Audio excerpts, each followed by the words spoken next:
Alright guys, so here we go, another video. I'm going to do 2 attack breakdowns in this one, that I've been getting requested a lot actually lately. One of them is going to be, actually both of them are going to be considered fail attacks or 0-star attacks. Now, I was hoping that these would be attacks that would be against somebody attacking us. However, they actually unfortunately came from our team this time. I believe the first one was from Mr. Blue on number 6. This was an unauthorized drop attack, so he's going to get removed from the next couple of rounds of CWL, as well as he has 2 heroes down. Now, guys, I've said this I don't know how many times I've said this, but I know I've said it quite a bit, especially in clan chat. If you have heroes down, I don't care in wars if you bring your heroes. Just do not have your heroes down through the CWL and think you're going to participate continuously. Like, this is probably going to be his last round with the CWL this week, and he'll have to wait until the next one for this reason, or for the reason that he unauthorized dropped down. But I am also going to talk about this base that an E-Dragon on this side would have done huge amounts of work, as well as around this side over here. I would have been probably attacked it from this the northeast side. Yeah, the northeast side. Up here, this corner up here by these barracks. Sorry. But that's how I would have attacked it, and I would have attacked it with probably 3 Super Dragons and a couple E-Dragons for support and some balloons to back it up. And that's how I would have attacked it, and however, he does it completely different. And also, I do want to point out that spells are a little odd for this. I do want to say with Super Dragon's attacks, you normally want to take out at least 1 air defense or 2 air defenses with your spells. But he's going for this one from this side. I do want to point out right here is, with a base like this, the center compartment can be where your Tesla farm is, and a lot of people expect it to be right around this Eagle Artillery. However, with this base, it's going to be over here in this open section. I do believe how he deals with this is a decent method, but I would have done it just a little bit different, and I'll show you when that actually comes to that part of the attack. So just jumping into it real quick, he's going to come in with Super Dragons. I believe he just does a mass deployment across this entire side of the base after a couple of seconds. Yeah, here he comes in with the attack. Now you can see this little Tesla farm is already sprung on this side. And this is where I think he kind of panicked here a little bit, because I would not have done this. He deploys his Stone Slammer up there to help deal with that Tesla farm a little quicker. However, the triple deployment of Super Dragons down here is something I would not have done. I would have put 1 on this storage, 1 on maybe the army camp, and then split them by 2 buildings. Boom, boom, boom, whatever. And then right here, I would have just left that and then saved the Stone Slammer to charge in after the bomb tower there. And then from after going into the bomb tower, it'd be able to go in and make a loop to the cannons. But in this one, he does decide to bring the bomb tower over near this side and deploys it near the king to try and deal with these Tesla farms here on the side. Now, and when in deployments like that, I was just saying, like, you could have dropped that Stone Slammer right in the middle of them. Would have done a lot quicker, but also it would have done it in a way that it could have been more under control, maybe. But the Super Dragon would have dealt with those by itself anyway. It didn't really need a support troop, and that Stone Slammer could have done a lot more damage, possibly like right here after this bomb tower to funnel it right in towards the core of the base. However, he is attacking against an air sweeper, which is going to be a lot of really annoying for this portion of the attack, and a big reason why this attack actually ended up failing for him. Not to mention that this base is also completely baited for you to attack that side of the base, and if you would have probably attacked it from the other side, you probably could have gotten a really high percentage 2-star or even 3-star.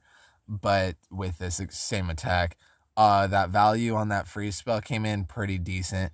I would have probably pushed the rage spells in a little bit further, just in hope that the troops would have gone into the base a little bit more with them. but as you can see, the opposing CC was able to do a lot of damage to his troops.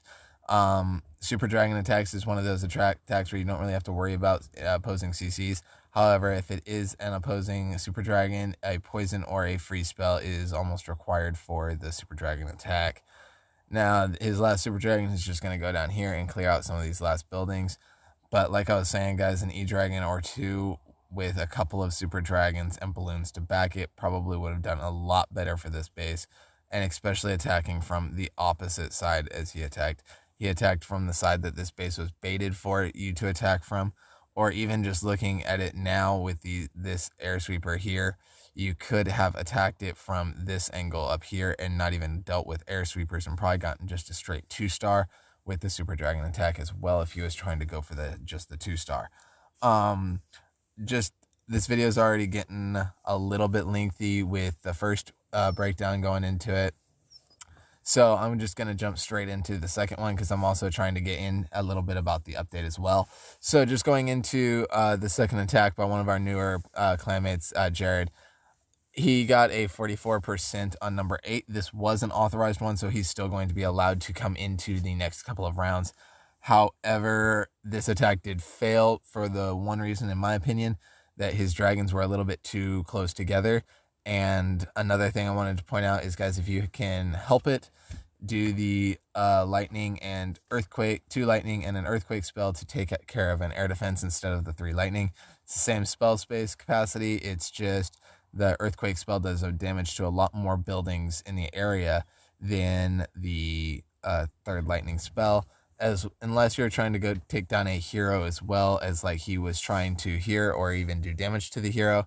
Just remember, if you're using a lightning spell to do damage to a hero, it has a damage space of 3 tiles away from the actual spell deployment, when it has a total damage space of 5 tiles in total. So for the lightning spell, that's just one little pro tip on how to use it. If you're trying to hurt a hero, the hero needs to be a little bit closer to your deployment than a normal range for the lightning spell. Now, he does attack it from this top side, which is actually pretty ideal. However, I'm going to go over it before he deploys it, just so I can continue the play out, saying this is a short attack. He does deploy his E-Dragon right here for this gold storage and for this mortar. In my opinion, I would have dropped it either on this elixir storage or this archer, and then this top elixir collector. That is what he did get correct, in my opinion. However, I would not have brought a stone slammer. I would have brought a log launcher, guys. Just remember too, his stone slammer is only level 2. So I know that he brought his own. However, guys, please request the troops you're going to use in a CWL attack, because I know you can get max level even at Town Hall 11. So that will really help out your guys' attacks a lot. And just with this one, the main majority of his fail here was that he got his E-Dragons a little bit too bunched up. I'm going to let the spells just play out while I'm going on, but he did get his spell placement somewhat decent with hurting the warden there, and getting damage on the eagle artillery. He didn't get any damage on the queen, however, but that's still going to be pretty good. This is the portion of the attack where the E-Dragons come in. Now, I'm pausing it here because that was a really pro thing to do, and I've seen pro players do this, when yet I don't see as many lower level players do this. This archer tower here is targeted on his E-Dragon, so he brings a single balloon to be able to take care of it. That is a huge, that's a lot of value for a balloon, because one balloon versus an archer tower, it wouldn't be able to take it out. So that was a good way to be able to do it, where he can have more troops in his army capacity.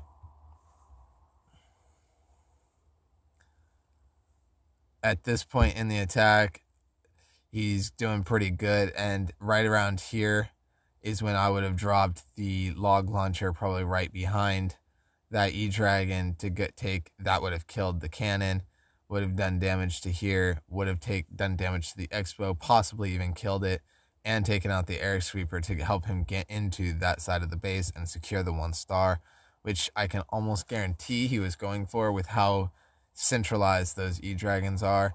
But guys, again, that's just way too grouped up E-Dragons. You want to spread out a little bit, because say, for example, I'll just use this one right here. All of these E-Dragons up here are all targeting this one barracks. Well, that barracks is only one shot, so one of them is going to get its shot off, while the others are just going to be standing there idling, basically, while they charge up a shot they're not going to use, move on to the next building, and have to charge up again. So you want to make sure you're spreading the E-Dragons out a little bit if you're going to be using mass E-Dragons. Also, it's that's part of the reason why I say mass E-Dragons just isn't a very efficient attack. But you can see I do say he had a really good warden ability in this one. But again, these E-Dragons just became way too bunched up and weren't able to do very much damage to the actual base before they got their damage done to him. And because he was running into a scatter shot here, that means that all of those E-Dragons that are bunched up are going to have a lot of trouble, getting past that area. So in my opinion, if they were spread out, especially getting your troops spread out around the splash defenses, is key. As you can see, that air sweeper is going to really be messing with his troops, pushing them back, stopping them. But fortunately, it does go down as the enemy super dragon does appear.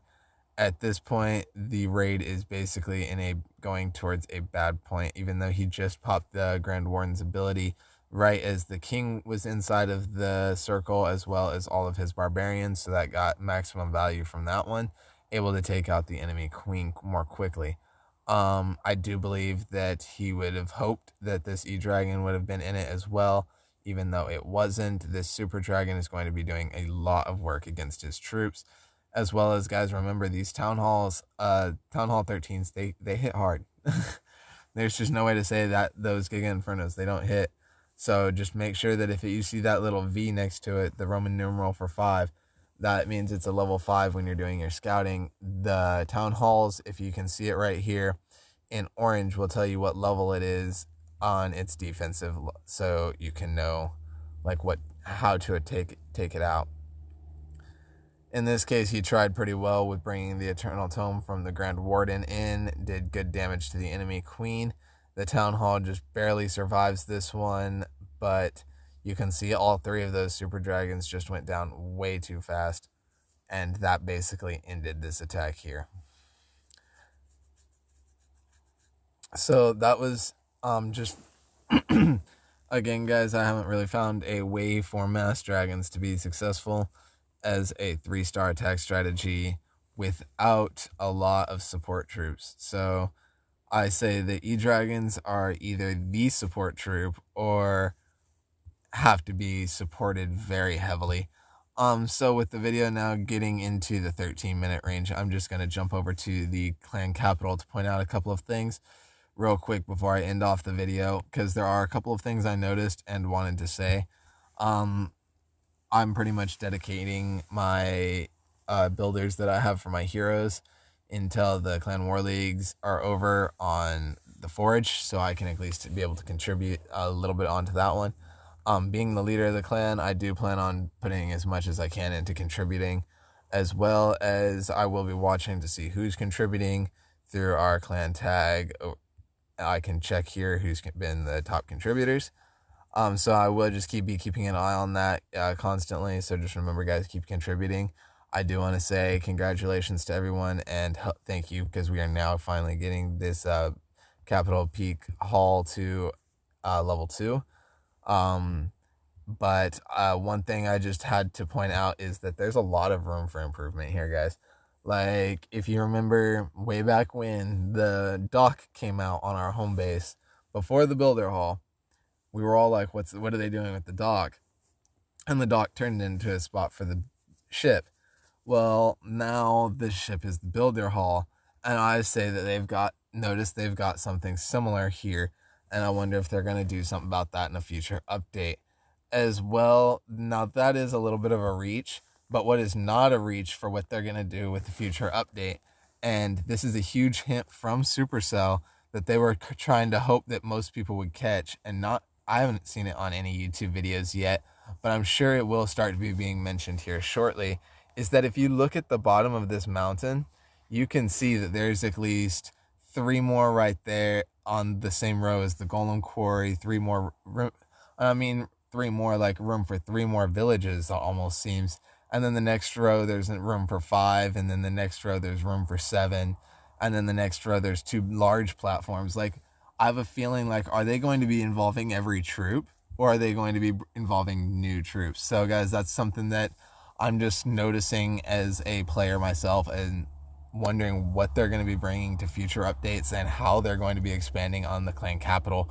I do know they've been working on this update for over 4 years now, so there's a lot of plan going into this, guys, and Supercell, this is the one that they've been planning the most, talking to the most people about, trying to get the most information about.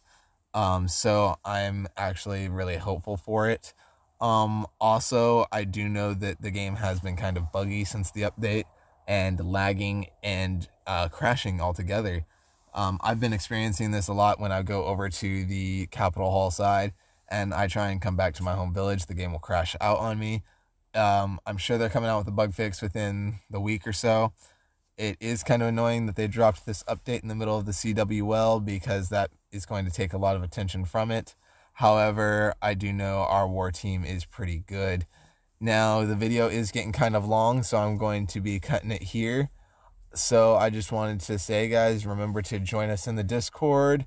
As soon as I figure out what's been going on with my Twitch, because I've been trying to do stream live twice today and it's crashed on me twice, so I'm going to try and figure out what's going on with that and get that back up and going. But I'm still going to leave the link to my Twitch and our clan Discord down in the description below, as well as one of the links to the clan rules video, because I do feel like we had someone that broke the rules in this video, so I'm just going to link it down there as well, so it can be referenced. If someone can be like, oh, well, what rule was broken, you can go and look and you'll be able to see the rules. Just go to the time mark tab in that video that's marked for the CWL war rules. All right, guys, so just remember, clash on, and have a good one. We'll also be doing really good in the CWL, and catch out for more. I'll be doing a lot more videos and maybe even some lives. All right, have a good one, guys.